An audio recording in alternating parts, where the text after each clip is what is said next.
Yo les gens, salut à tous et bienvenue sur ma chaîne YouTube. Aujourd'hui on se retrouve pour une petite vidéo, le mot de l'année. Bref, vidéo sur comment calculer plusieurs résistances sur un schéma, du coup la résistance équivalente, et comment calculer le condensateur équivalent ou la condensateur équivalente. Oh là là. Bon, le plus important c'est de savoir les calculer. Du coup, la formule pour calculer les résistances équivalentes. Du coup, il y a deux formules, une pour les résistances en série et une pour les résistances en parallèle.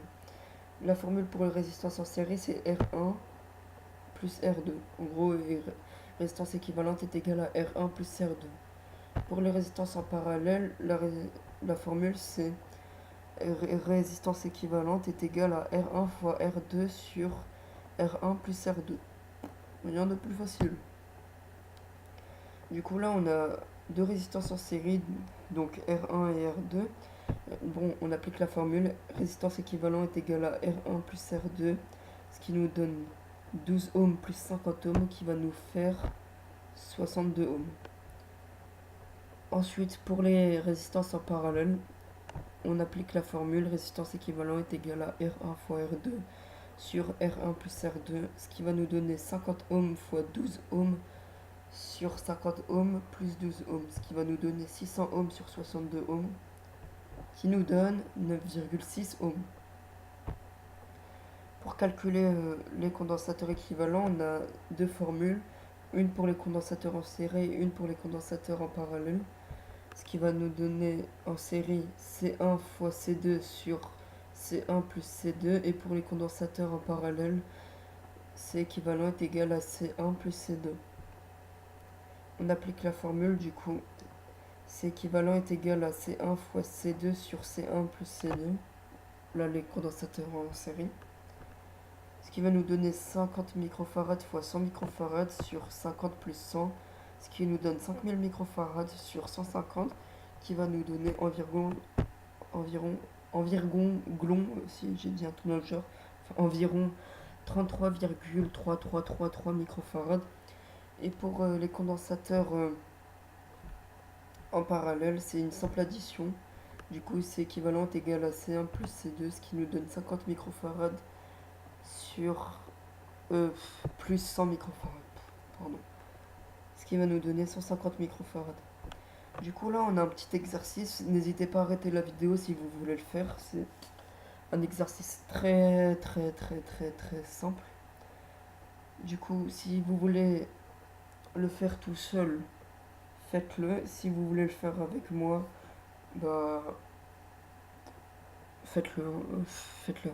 Écoutez-moi, du coup, là, on a deux résistances en parallèle qu'on doit calculer. C'est la priorité dans un schéma comme ça. Du coup, on fait 50 ohms fois 120 ohms, ce qui va nous donner 6000 ohms, pardon. Là, je calcule de tête. Parce que je tiens à dire que calculer de tête, il n'y a pas mieux. Parce que ça développe le cerveau, c'est beaucoup mieux pour le cerveau. Alors que si on dépend d'une technologie calculatrice, on n'avancera pas en fait. Parce qu'il arrivera peut-être un jour où votre professeur il vous dira oui, faites sans calculatrice votre exercice, vous êtes dans la mouise. Du coup, faut savoir calculer de tête au maximum. Et si vous n'arrivez pas, bien sûr, prenez une calculatrice, ça va pas vous tuer, hein. Bon, on applique la règle, du coup, 50 ohms fois 120 ohms, ça nous donne 6000 ohms sur 170, ce qui va nous faire environ 33,33333, etc. Ensuite, bah, là, vu qu'on a trouvé 33,333 ohms, on additionne à 2 ohms, ce qui nous donne 35,3 et quelques ohms, plus 15 ohms, ce qui nous donne 50,3 et quelques ohms. Jusqu'à là, c'était fastoche. Enfin, fast. Pour moi. Faut que j'arrête de dire c'est facile, parce qu'il y en a d'autres qui peut-être qui comprennent pas.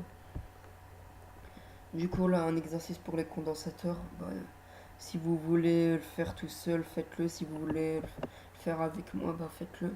Du coup, là, on va calculer les deux condensateurs en parallèle. 50 microfarads plus 100 microfarads, rien de plus facile. 170 microfarads. Ensuite, on fait 170 fois 2. Ouais, 170 fois 2 sur 172. Ce qui va nous donner environ. Environ, oui, d'accord. Environ 1,97 microfarad. Et ensuite, on multiplie à 15 qu'on fait sur 16,97, ce qui va nous donner 1,74 microfarad. Ça, c'était bien sûr avant de faire vous donner le résultat comme ça, j'ai essayé de calculer de tête. Et ensuite, j'ai pas trop réussi, hein. En fait, je savais approximativement que c'était 1,9, mais je connaissais pas la valeur exacte. J'espère que cette vidéo vous aura plu. N'hésitez pas à vous abonner à la chaîne. Et n'hésitez pas à liker si vous avez aimé. Et mettre un pouce rouge si vous n'avez pas aimé. Et si vous aimez, si vous mettez un pouce rouge, n'hésitez pas à expliquer pourquoi en commentaire. Du coup, je vous remercie d'avoir vu cette vidéo. Je vous dis à la prochaine. Allez, au revoir. Bonne soirée, bonne journée.